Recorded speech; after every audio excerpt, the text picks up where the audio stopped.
हर जगह रहते हैं, जहां भी प्रेम से आप बुलाओगे वहां भगवान आएंगे। तो क्या करना है? बोले भगवान की स्तुति क्या करते हैं? जय जय सुर नायक जन सुखदायक प्रणत पाल भगवंता, गोद हितकारी जय असुरारी सिंधु सुता प्रियकंता, पालन सुर धरनी अद्भुत करनी मरम न जाने कोई, जो सहज कृपाला दीन दयाला करहु अनुग्रह सोई।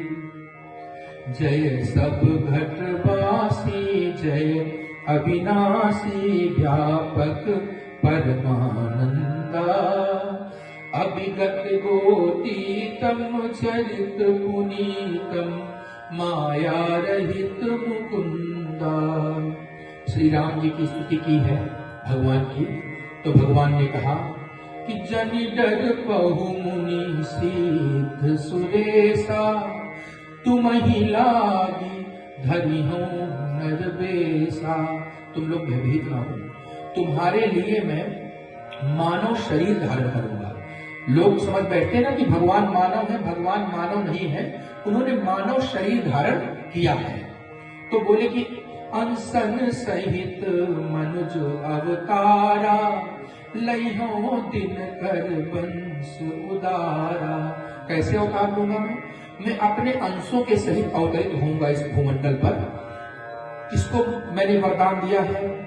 बोले कश्यप अदिति महातप कीन्हा, तिनका हमें पूरब बर दीन्हा, तिनके गृह अवतरी हम जाई, रघुकुल तिलक सोचा हर्यो भाई।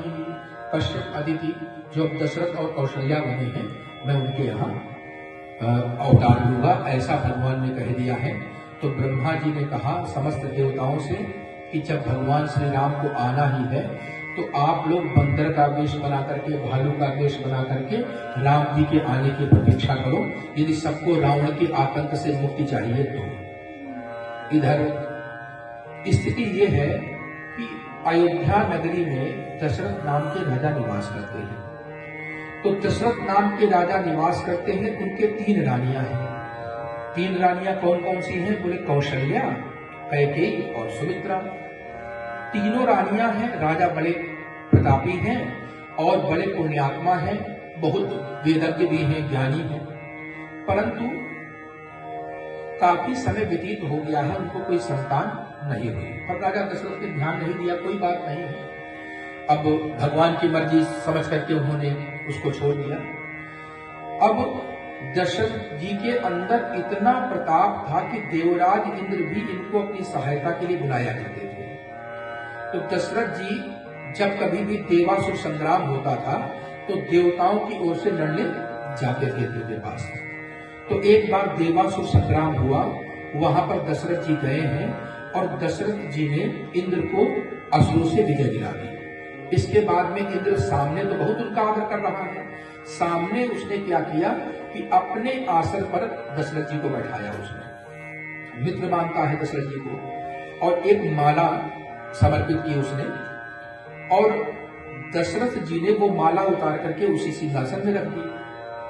तो कहने का तात्पर्य ये हुआ कि दशरथ जी वहां से चलने लगे और चल पड़े, बाकी आधे रास्ते वो निकल भी गए थे।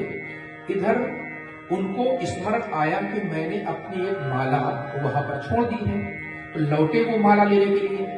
तो जिस आसन पर वो बैठे थे उस आसन का शुद्धिकरण हो रहा था। तो दशरथ जी ने कहा कि भाई ये क्या हो रहा है, इंद्र से पूछ दिया सामने।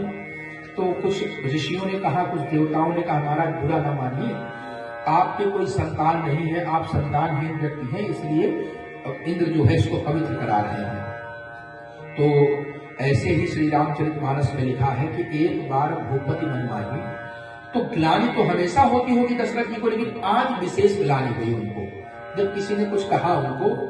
एक बार भूपति मन माही, भय गलानि मोरे सुत नाही। गुरु गृह तुरत गयऊ महिपाला, चरण लागी कर विनय विशाला। अपने